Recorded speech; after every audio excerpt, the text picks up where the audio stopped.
May pakulo na movie marathon sa air-conditioned na kwarto ang isang barangay dyan po sa Cavite City. Ako malamang nag-uunahan sila dyan.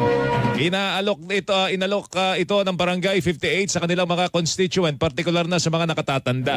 Ayon kay Chairman, ito ay para may matambayan na malamig na lugar yung mga nakatatandang residente sa gitna ho ng mainit na panahon. Ngayong buwan po, sa aming barangay, ang nababawian ho ng buhay ay nasa 4 na senior citizen. Kaya ho minarapat namin na magkaroon ng movie marathon nang sa gayon ang aming mga constituent na lalo na ang mga senior citizen ay gumanda ang pakiramdam, kaya talagang inopen namin ang barangay. Tinig po yan ni Rizaldi Consigo, siya po ang chairman ng Barangay 58, dyan naman sa lungsod po ng Cavite.